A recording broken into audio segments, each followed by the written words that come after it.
अरे ये क्या बात हुई बेटा, जब तुम्हारे रिश्तेदार रोंकामुचा गांव में रहे नहीं को आगे जा रही। गांव के बाहर जो ग्रेवयार्ड कोठी पड़ती है ना, उसी में रुकने वाला हूँ। वो बूढ़ा हैरानी के साथ कहता है, वो अंग्रेजों के जमाने की कोठी जिसे कब्रिस्तान पर बनाया गया था। हाँ, वही ग्रेवयार्ड कोठी, पर वो तो पिछले 13 साल से बंद है ना। हाँ बंद है, पर अब नहीं रहेगी। मैं आज रात ही उस कोठी को खोल दूंगा। नहीं बेटुआ, ऐसा मत करना। तुम्हें उस ग्रेवयार्ड कोठी के बारे में नहीं पता क्या? क्या नहीं पता? अब साफ साफ कहेंगे, क्या कहना चाहते हैं? अगर तुम बचपन में उस गांव में रहे हो तो ये तो पता ही होगा कि यक्षिणी कृष्णोई नदी के पास भटका करती थी।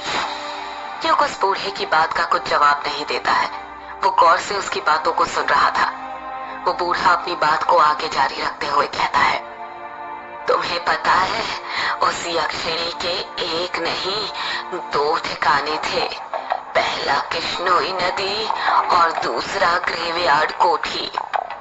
युग हैरानी के साथ कहता है, क्या कहा? ग्रेवयार्ड कोठी?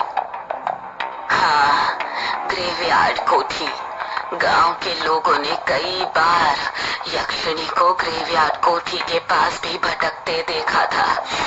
यक्षिणी हर पूर्णिमा और अमावस्या की रात मर्दों के साथ संभोग करके उनके दिल का खून चूसकर उन्हें मार दिया करती थी। इसका मतलब पापा ने बचपन में जो कहानी मुझे सुनाई थी वो कोई कहानी नहीं बल्कि हकीकत थी। बेटुआ, किस कहानी की बात कर रहे हो तुम? बूढ़े की बात सुनकर युग अपने अतीत की यादों में खो। उसको याद आता है वो पल जब वो 10 साल का था और अपने पिता से बातें कर रहा था।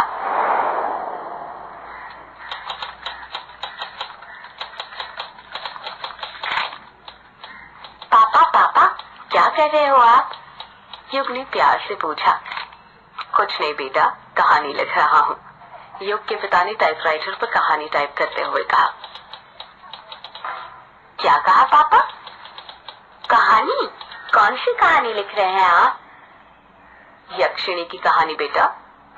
पापा, मुझे भी यक्षिणी की कहानी सुनाइए ना। नहीं बेटा, तुम अभी बहुत छोटे हो, तुम डर जाओगे। जब बड़े हो जाओगे तब सुनना, ठीक है? युग उदास हो जाता है और मुंह बनाते हुए कहता है, प्लीज पापा सुनाइए ना, मैं नहीं डरूंगा, प्रॉमिस।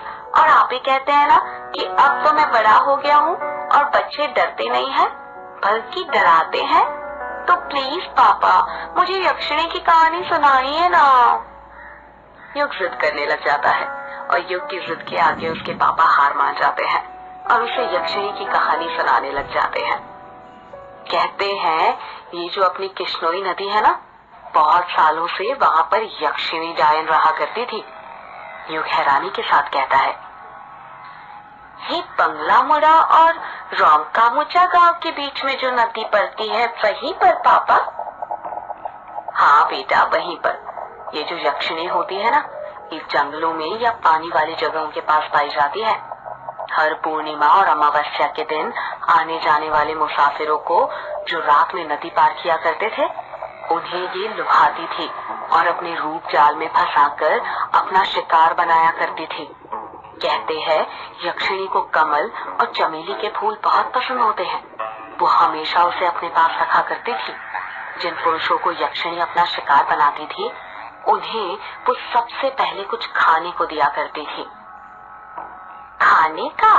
पर क्यों पापा? वो इसलिए बेटा, क्योंकि वो उस खाने में ऐसा मंत्र फूंकती थी कि जो भी पुरुष उसे खाता था वो उसके वश में हो जाता था। ऐसे ही एक बार यक्षिणी ने एक पुरुष को अपना शिकार बना लिया और उसे अपने वश में करने के बाद उसके साथ संभोग करने लग। युग बीच में ही बोल पड़ता है, ये संभोग क्या होता है पापा? युग का सवाल सुनकर युग के पिता चुप हो जाते हैं और वो बात को घुमाते हुए कहते हैं, ये आपके मतलब की चीज नहीं है बेटा। आप अभी छोटे हो ना, जब आप बड़े हो जाओगे तब हम इसका मतलब आपको बताएंगे।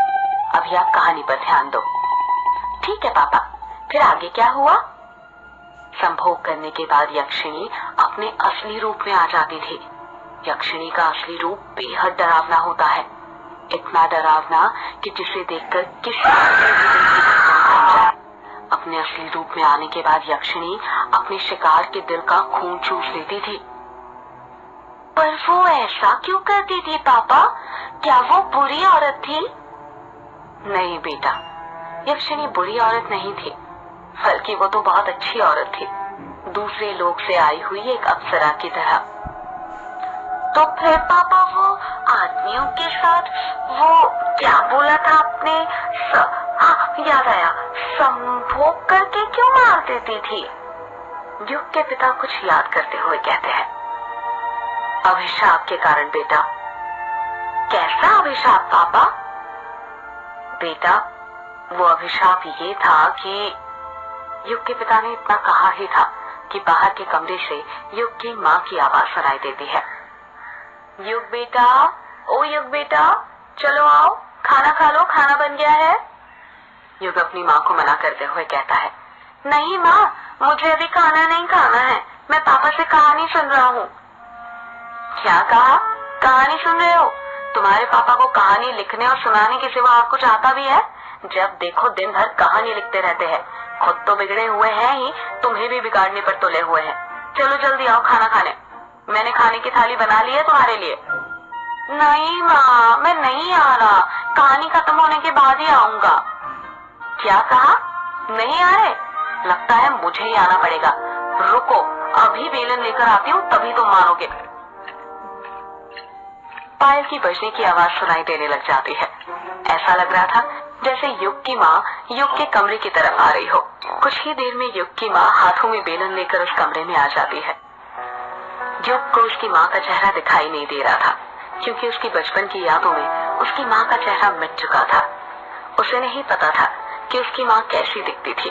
उसको उसकी माँ की बातें तो सारी याद थी, पर उनका चेहरा नहीं। युग की माँ उसका कान पकड़ते हुए कहती है, तो क्या कह रहे थे बेटा तुम?